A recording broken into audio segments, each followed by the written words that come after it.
everybody, DeathsStalker here. Let's stop here for a second and just look at this training aircraft.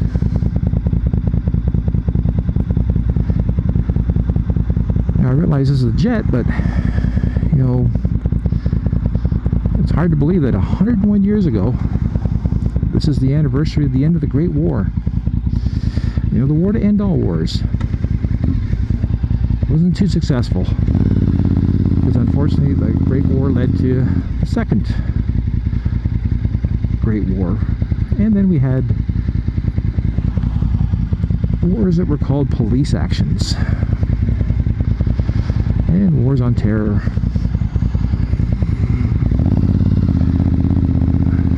But essentially, you know, wars suck. Unfortunately, you know, the thing about these wars is that you sometimes there is no choice. You have to fight them. You know, there are some very bad people on this planet, and as much as you'd like to talk to them, negotiate with them, convince them what they're doing is bad, sometimes the only way to actually stop them is to send good people to do bad things to these people.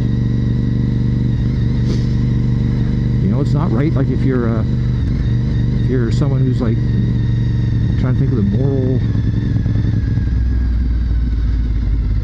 you know, war is immoral and all that sort of stuff, and you know it is. But unfortunately, the one thing human beings have in common with the ants is that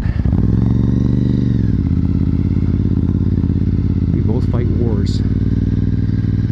Now with the ants, it's usually over territory. With humans, it can be almost anything. You know, the Great War was started using the excuse of a lower grade member of a noble family who wasn't very well liked, and having him shot by, you know, a terrorist, a hero, an agitator, whatever you want to call it, and then everyone used that excuse to pile on to kill millions and millions of people. Then of course that war, once it was over, it was we had to punish the people that started it. Well, the loser started it according to the winners, and the end result was you laid the grounds for the Second Great War.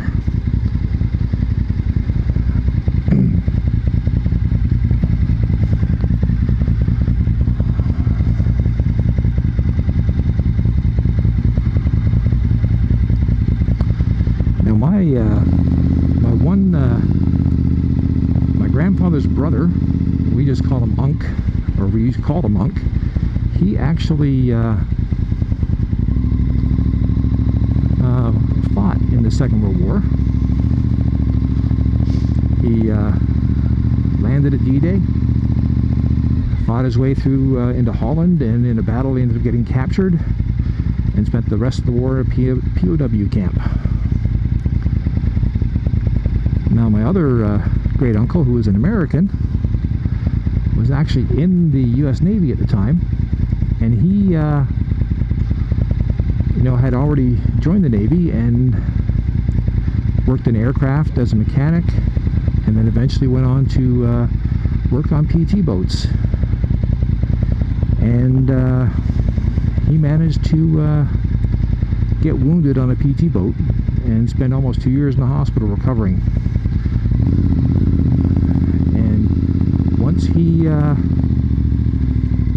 recovered, he decided, I am done with these stupid ass PT boats. I'm an aircraft mechanic. I want to go back and work on planes.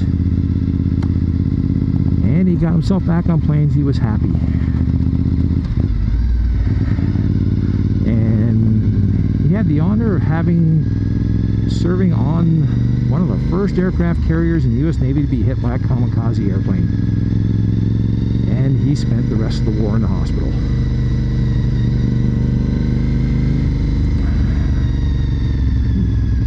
was lucky. None of my relatives never died in any of the wars. They served. You know, they did their duty. They came home alive and went on to do other things eventually. My American uncle, he stayed in the Navy till he retired. Then he worked for NASA, which was a really cool job. So right there, we have a list of the local people from Dundas who never came home.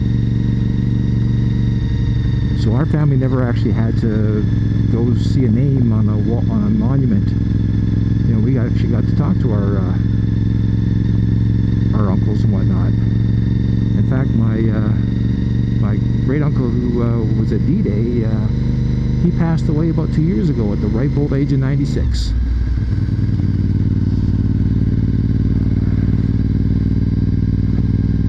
And he didn't talk too many stories about it, but you know, we knew that